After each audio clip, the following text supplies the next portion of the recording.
la lumière et le chemin vers soi. Bienvenue sur l'esprit de Jung.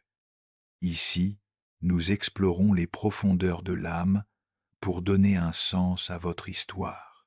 On observe souvent que certaines personnes avancent avec fluidité dans leur vie, tandis que d'autres demeurent immobilisées au même point pendant des années, malgré tous leurs efforts. Ce décalage ne s'explique ni par l'intelligence, ni par les compétences, ni même par les opportunités rencontrées en chemin. Ce qui fait réellement la différence se situe ailleurs, dans quelque chose de beaucoup plus discret, mais profondément déterminant. La qualité des relations qui entourent une personne au quotidien. L'environnement humain façonne l'état mental bien plus qu'on ne l'imagine. Certaines présences finissent par ralentir, user et désorganiser intérieurement, sans que l'on s'en rende immédiatement compte.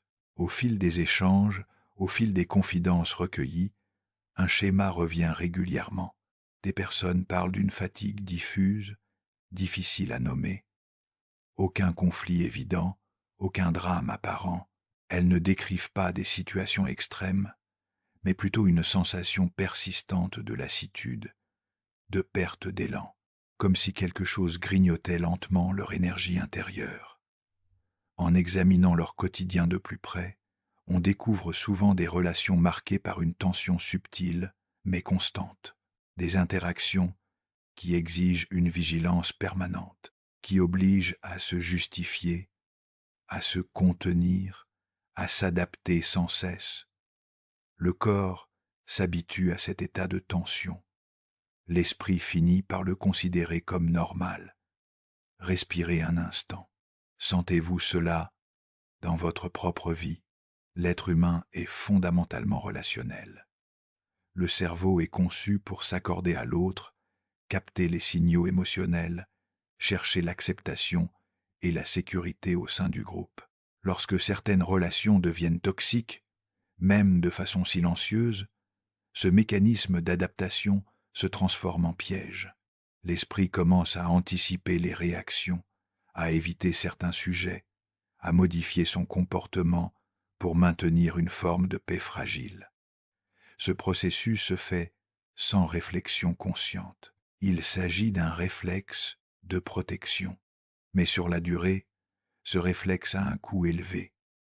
Il épuise les ressources mentales, affaiblit l'estime de soi et réduit la capacité à agir en accord avec ses propres valeurs. Ce qui rend ces relations particulièrement nocives, c'est leur caractère souvent invisible. Il ne s'agit pas uniquement de personnes ouvertement agressives ou critiques. La toxicité se manifeste fréquemment à travers des attitudes plus diffuses, des remarques répétées qui diminuent, des silences lourds de jugement, des attentes implicites, jamais clairement formulées, mais toujours présentes, une manière subtile de faire sentir que l'on n'est jamais vraiment suffisant. Avec le temps, ce regard extérieur finit par s'intérioriser. Il devient une voix interne qui doute, qui freine, qui limite. Progressivement, la personne exposée à ce climat commence à croire que le problème vient d'elle. Elle se juge trop sensible, trop exigeante, pas assez solide. Cette inversion est l'un des effets les plus destructeurs des relations toxiques. Au lieu d'identifier un environnement déséquilibrant, l'individu remet en question sa propre perception. C'est souvent à ce moment-là que l'on observe un ralentissement profond de la trajectoire de vie, non pas par manque de capacité ou de volonté, mais parce que l'énergie psychique est continuellement absorbée par un contexte relationnel appauvrissant. Prendre conscience de ce phénomène constitue déjà une étape essentielle. Avant même de parler de solutions ou de changements concrets, il est nécessaire de reconnaître que certaines relations, même anciennes, même familières, peuvent devenir des freins puissants à l'équilibre et à l'épanouissement.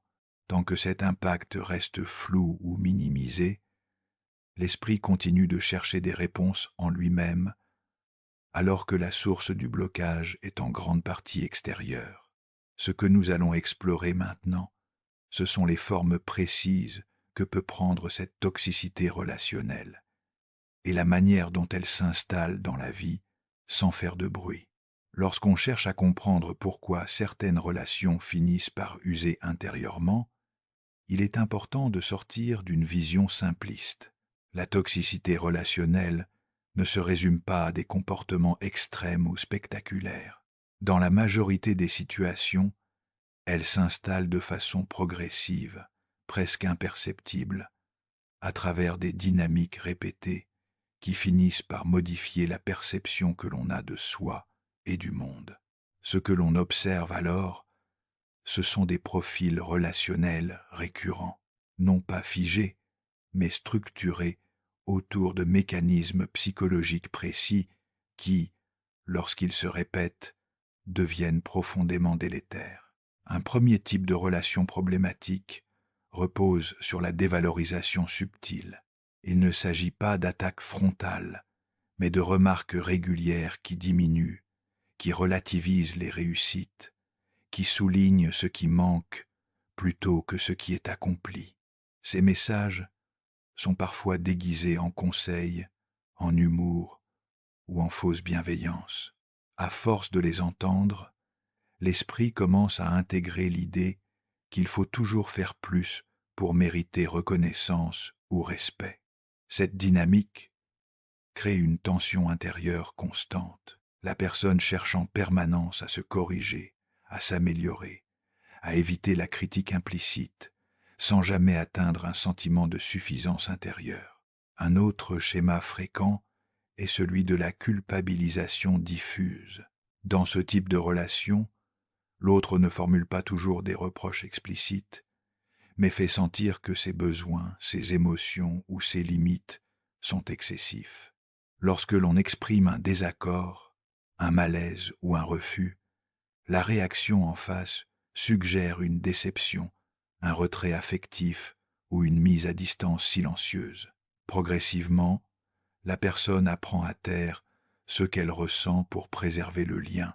Elle confond alors harmonie relationnelle et effacement de soi.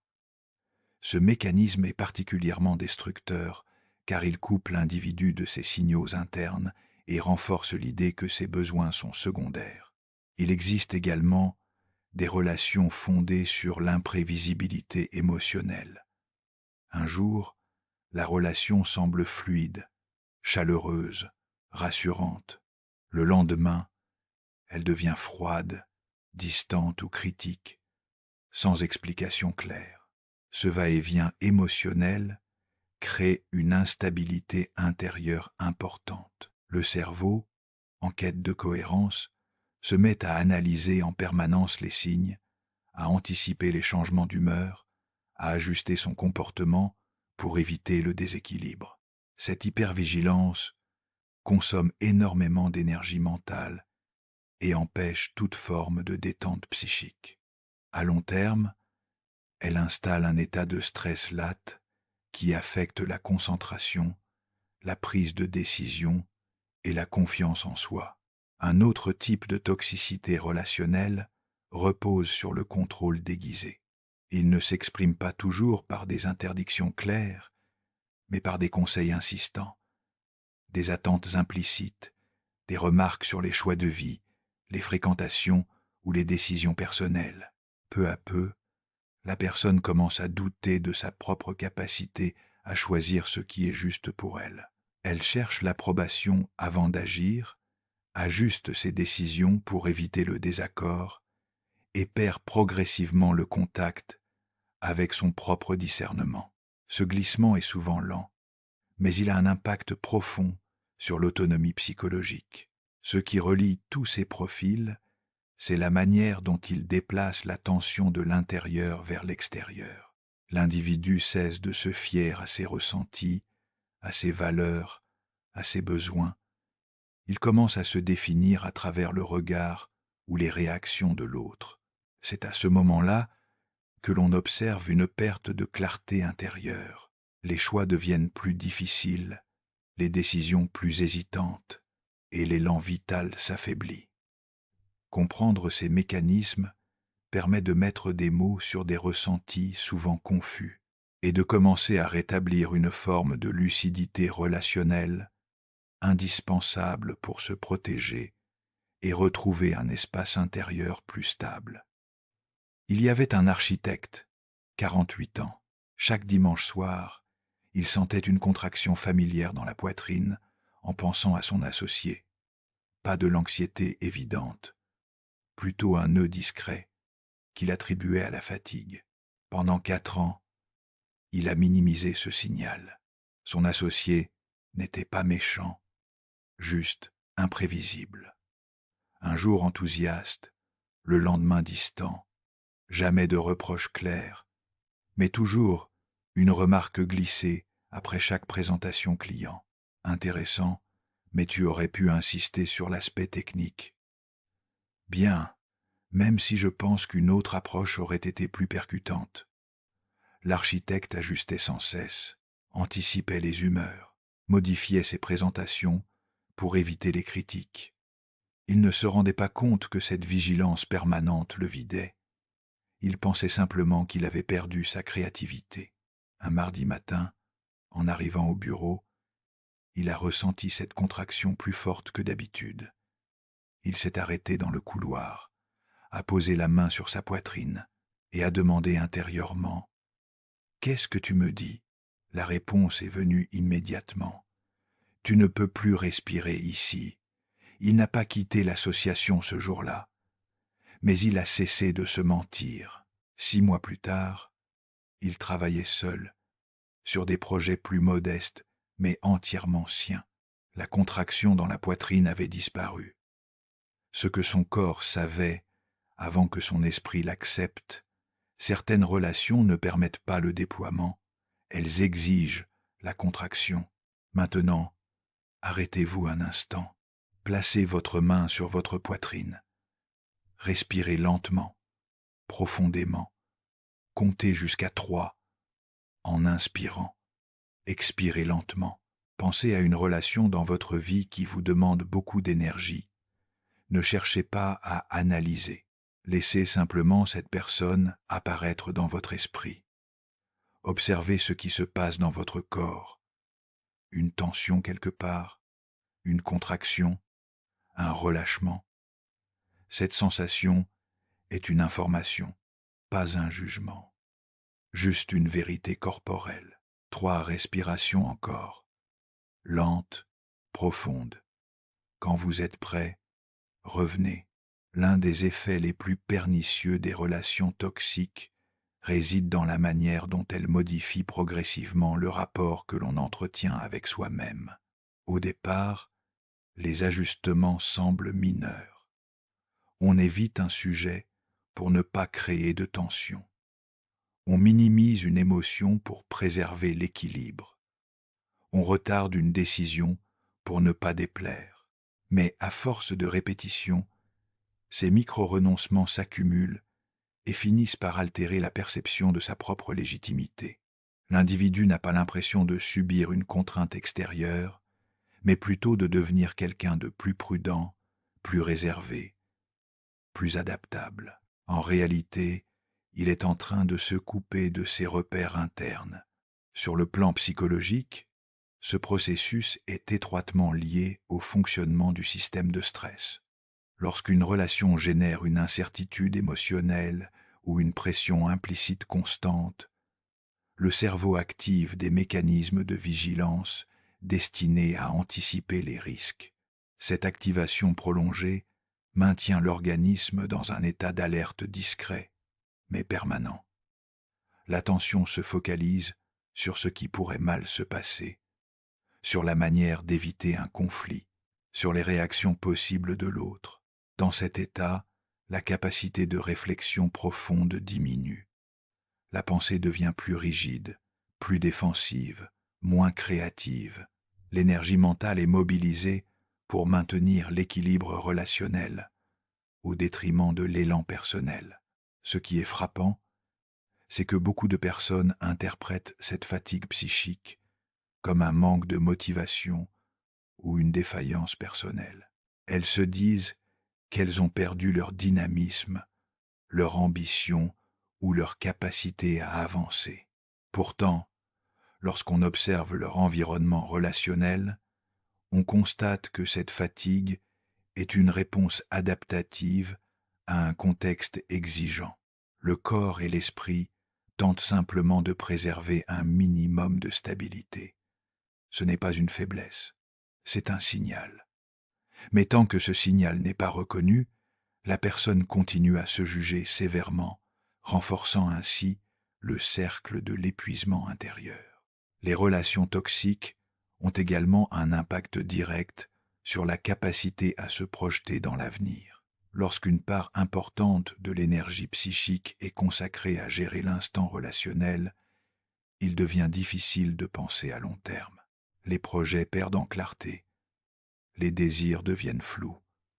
La personne hésite à s'engager, à changer, à prendre des risques, non pas parce qu'elle manque d'envie, mais parce qu'elle ne se sent pas suffisamment en sécurité intérieure pour le faire. L'élan vers l'avenir nécessite un socle émotionnel stable. Or, dans un climat relationnel toxique, ce socle est continuellement fragilisé. Un autre effet fréquent concerne la confusion entre responsabilité et culpabilité.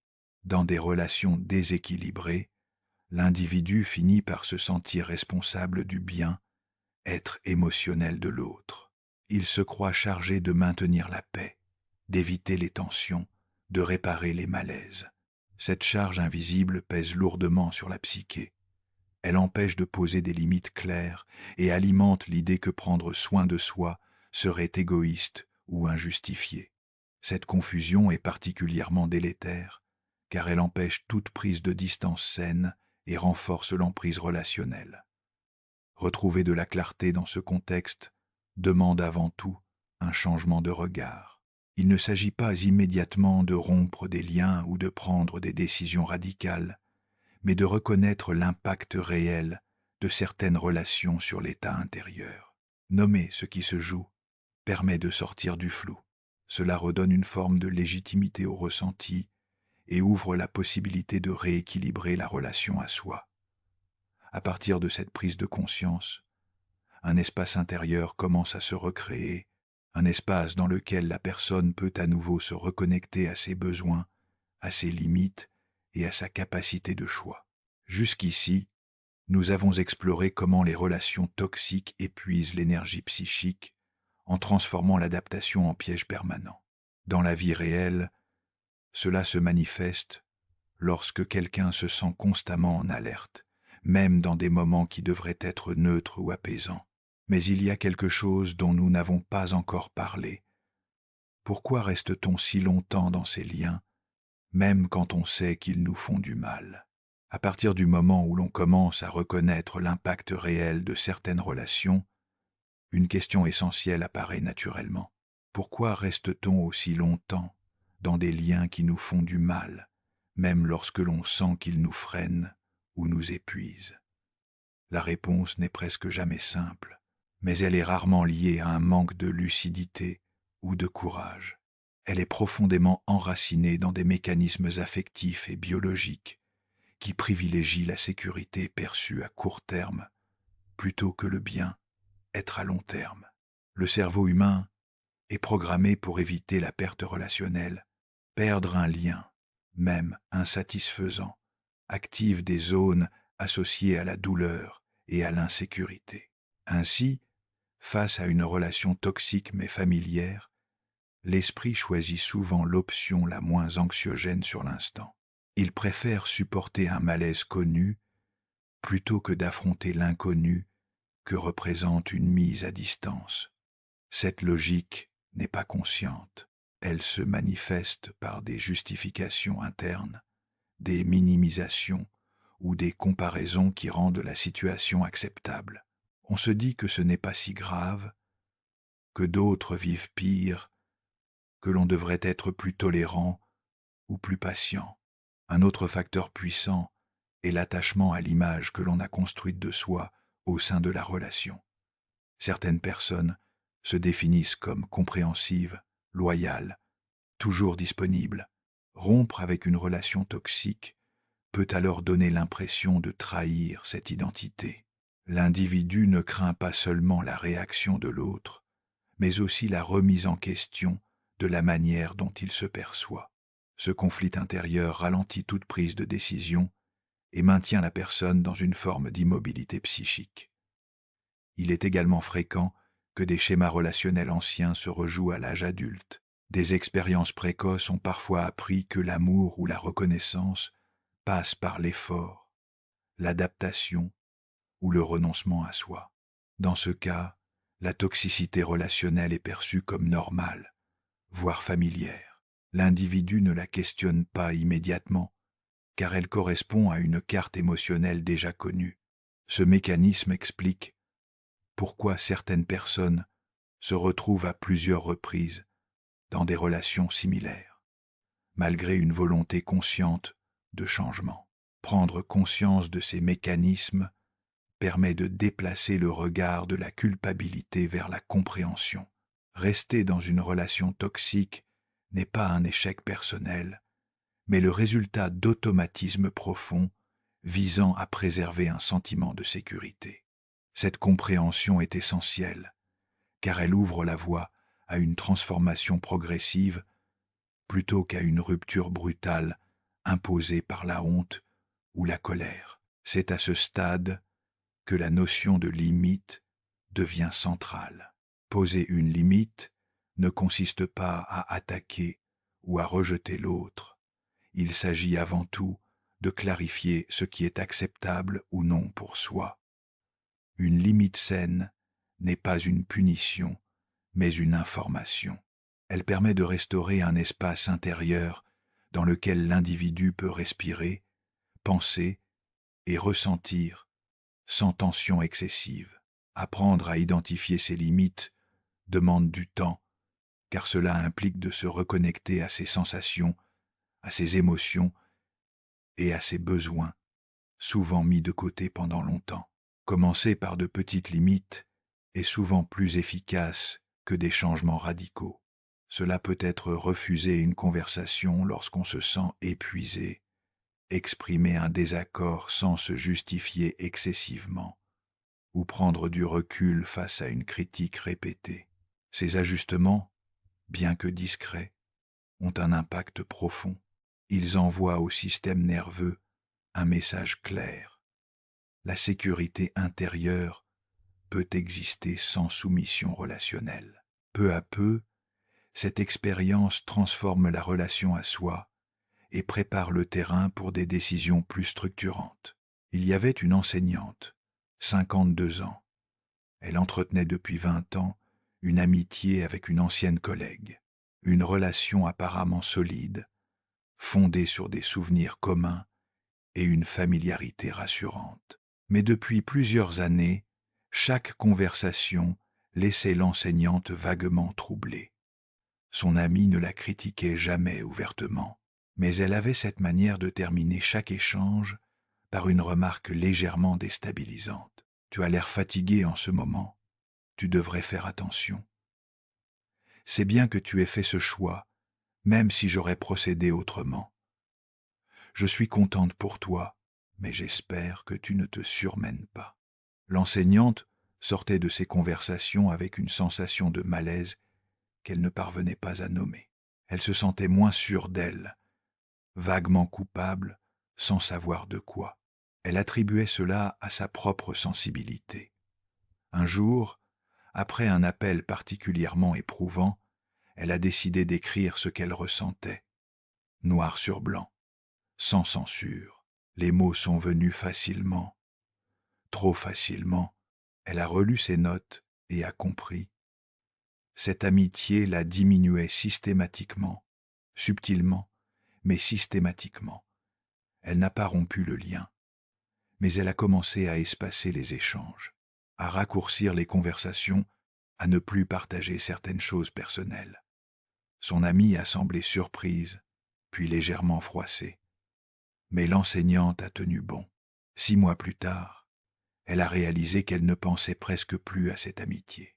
L'espace libéré dans son esprit avait été rempli par des projets, des lectures, des rencontres nouvelles.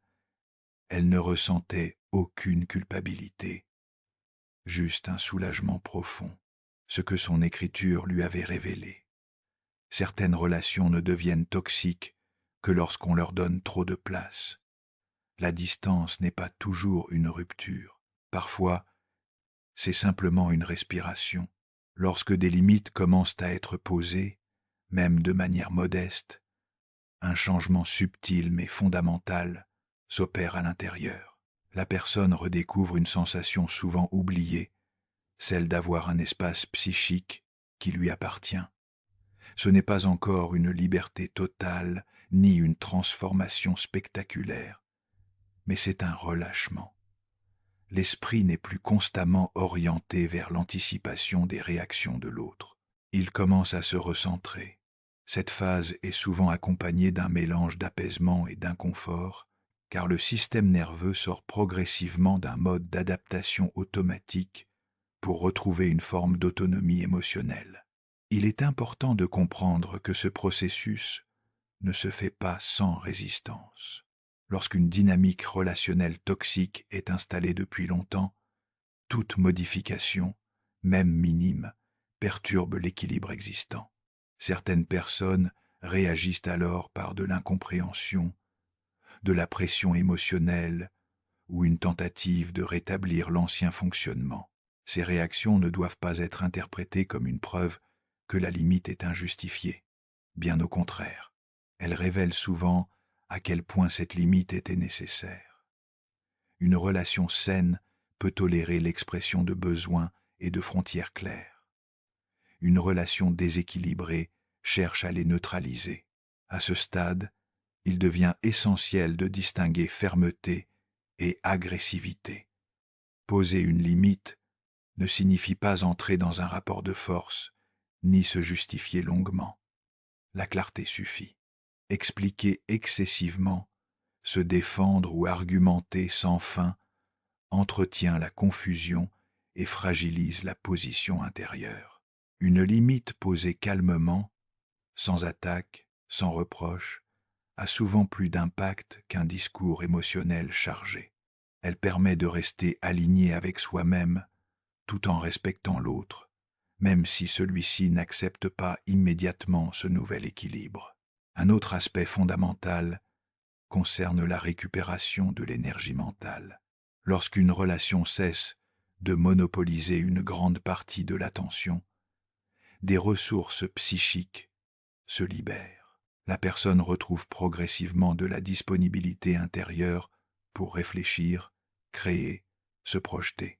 Ce regain d'énergie n'est pas toujours spectaculaire au départ. Il se manifeste parfois par de petits signes.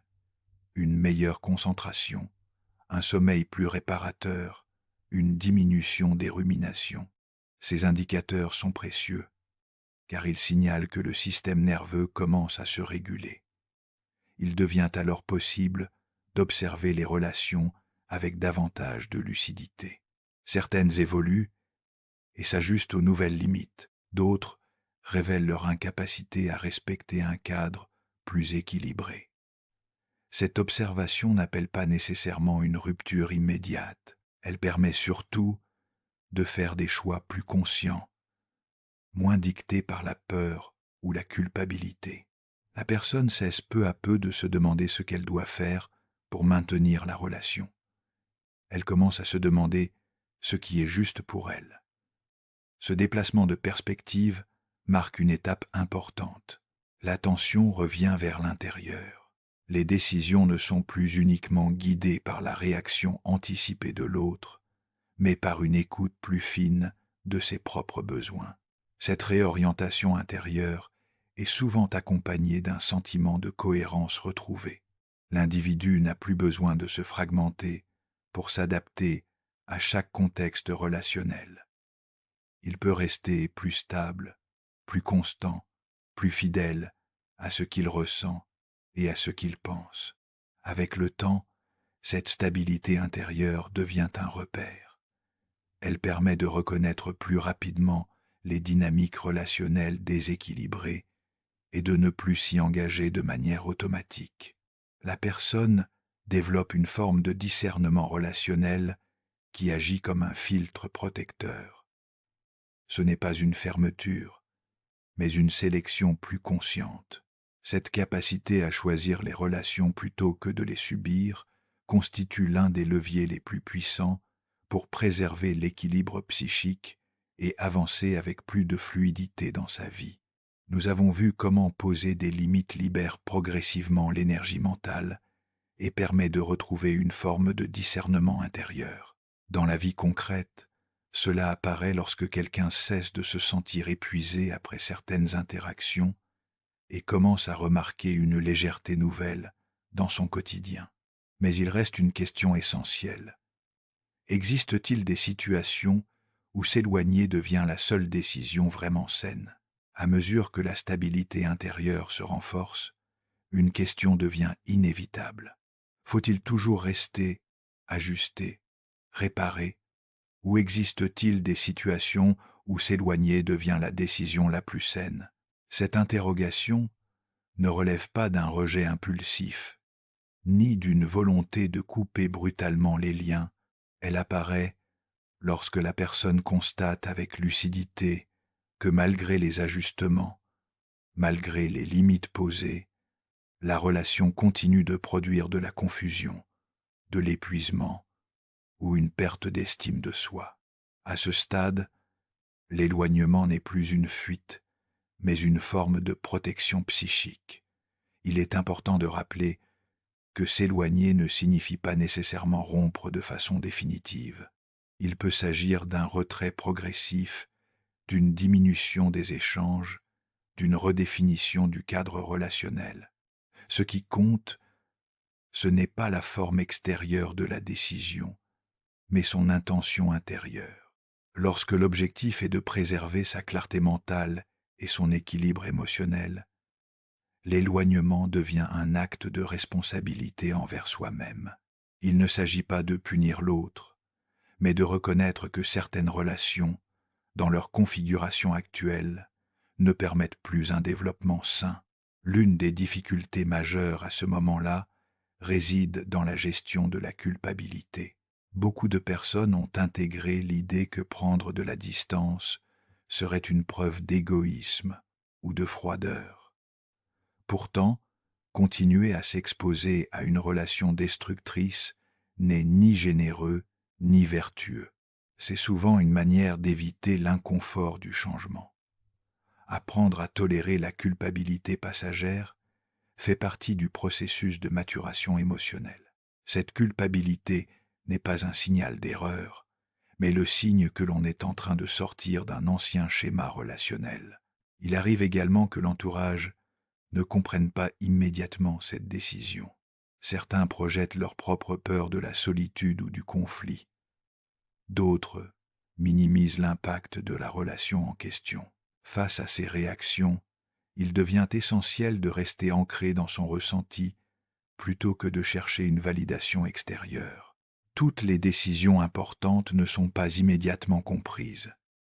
Ce qui importe, c'est la cohérence intérieure et la capacité à sentir que l'on agit en accord avec ses besoins profonds.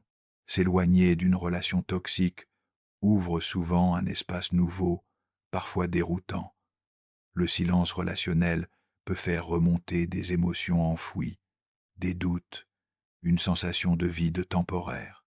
Ce moment est délicat, car il peut donner envie de revenir en arrière simplement pour retrouver une familiarité, même inconfortable. Comprendre que ce passage fait partie du processus permet de ne pas confondre inconfort de transition et erreur de décision. Ce vide n'est pas un manque, mais un espace en cours de réorganisation. Progressivement, cet espace se remplit autrement. De nouvelles formes de relations émergent, plus simples, plus équilibrées. La personne devient plus attentive à la manière dont elle se sent en présence de l'autre. Elle remarque plus rapidement les signaux de tension ou de détente. Cette sensibilité n'est pas une fragilité accrue, mais une compétence relationnelle affinée. Elle permet de choisir des liens qui nourrissent plutôt que d'user. Au fil de ce processus, une transformation profonde s'opère. L'individu ne cherche plus à s'adapter à tout prix, pour être accepté. Il développe une forme de respect de soi stable, non négociable. Ce respect devient un repère intérieur à partir duquel les relations se construisent ou se réajustent naturellement. S'éloigner de certaines personnes n'est alors plus vécu comme une perte, mais comme une étape nécessaire pour retrouver une vie plus cohérente, plus apaisée, plus fidèle à ce que l'on est réellement. Il y avait un médecin, 46 ans, qui entretenait depuis 15 ans une relation complexe avec sa sœur aînée. Une relation faite de silences lourds, de reproches implicites et de moments de chaleur fugace qui rendaient tout abandon impensable.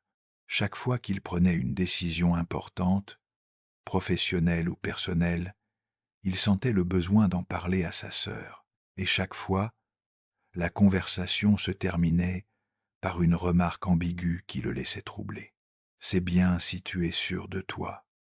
J'espère que tu ne le regretteras pas. Tu fais ce que tu veux, mais moi je n'aurais pas pris ce risque. » Pendant des années, il a cru que c'était sa sensibilité qui posait problème, qu'il devrait être plus solide, moins affecté par ses mots. Mais un jour, après une énième conversation éprouvante, il a ressenti quelque chose de différent. Pas de la colère, juste une fatigue immense. Il a décidé de ne plus partager ses projets avec elle.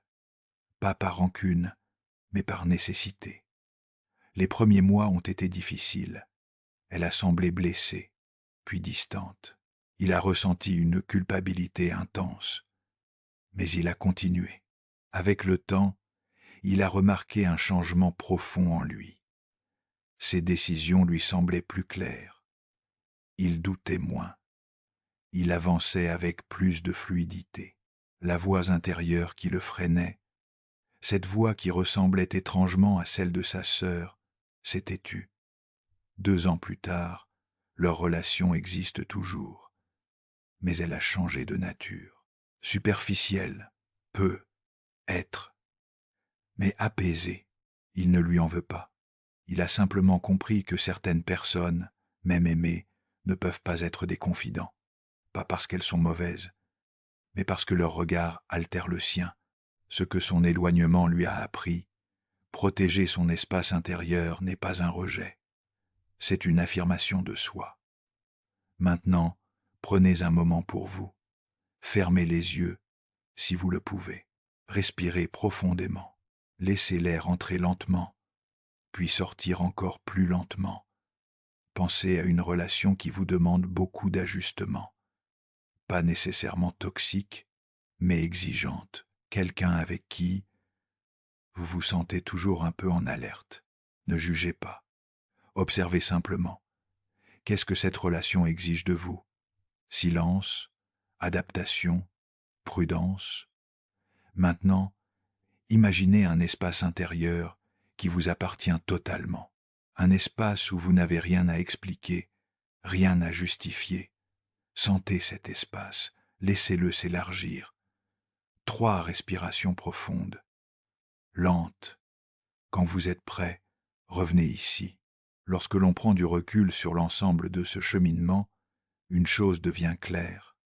Les relations ne sont pas de simples éléments périphériques de la vie psychique. Elles constituent l'un des cadres les plus puissants dans lesquels l'esprit se structure, se renforce ou s'épuise. Vivre entouré de relations toxiques, même discrètes, finit par altérer la perception de soi, la capacité à penser librement et le sentiment d'élan intérieur. À l'inverse, évoluer dans des liens respectueux et stables soutient naturellement la clarté mentale et l'équilibre émotionnel sans effort excessif. Il est essentiel de comprendre que se protéger relationnellement n'est pas une posture défensive ni une fermeture au monde. C'est un ajustement fin, une manière de reconnaître que l'énergie psychique est une ressource limitée. Lorsqu'elle est constamment absorbée par des tensions, des justifications ou des adaptations forcées, il ne reste plus suffisamment d'espace pour créer, pour choisir, pour se projeter. Préserver cet espace intérieur est une condition fondamentale pour avancer avec cohérence dans sa vie. Ce processus ne se fait pas dans la précipitation. Il demande du temps, de l'observation et une certaine honnêteté envers soi-même. Il implique d'accepter que certaines relations, même importantes, ne soient plus compatibles avec la personne que l'on devient. Cette acceptation n'est pas une négation du passé, mais une reconnaissance du présent. Elle permet de sortir de la lutte intérieure et de cesser de forcer des dynamiques qui ne fonctionnent plus. Au fil de cette évolution, une transformation silencieuse s'installe. Les choix deviennent plus simples. Les relations se clarifient. La personne ressent moins le besoin de se justifier ou de se conformer à des attentes floues. Elle développe une forme de stabilité intérieure qui agit comme un filtre naturel. Ce qui est toxique perd progressivement son attrait, non par rejet, mais parce que cela ne résonne plus avec son état intérieur. Il devient alors possible de repenser la notion de distance, non pas comme une rupture, mais comme un acte de discernement. S'éloigner de ce qui fait du mal n'est pas un abandon, c'est un repositionnement. C'est reconnaître que certaines présences ne permettent pas de se déployer pleinement. Cette lucidité relationnelle n'endurcit pas, elle affine, elle rend plus attentif, plus respectueux, à la fois envers soi-même et envers les autres. À terme, ce travail intérieur modifie profondément la trajectoire de vie. L'énergie auparavant dispersée se concentre. La pensée gagne en clarté. Les décisions s'alignent davantage avec les valeurs personnelles. La vie cesse d'être une suite de réactions à l'environnement relationnel et devient un mouvement plus conscient, plus choisi. Ce changement n'est pas spectaculaire, mais il est durable. Il se manifeste dans la manière de se sentir au quotidien, dans la qualité du silence intérieur, dans la capacité à avancer sans se trahir, prendre conscience des relations toxiques et apprendre à s'en éloigner lorsque cela est nécessaire, ne relève pas d'une stratégie de développement personnel superficielle. C'est un acte de maturité psychique. C'est accepter que la paix intérieure ne se négocie pas et que certaines distances sont nécessaires pour préserver ce qui est le plus précieux. À partir de là, les relations qui demeurent ou qui apparaissent trouvent naturellement un nouvel équilibre.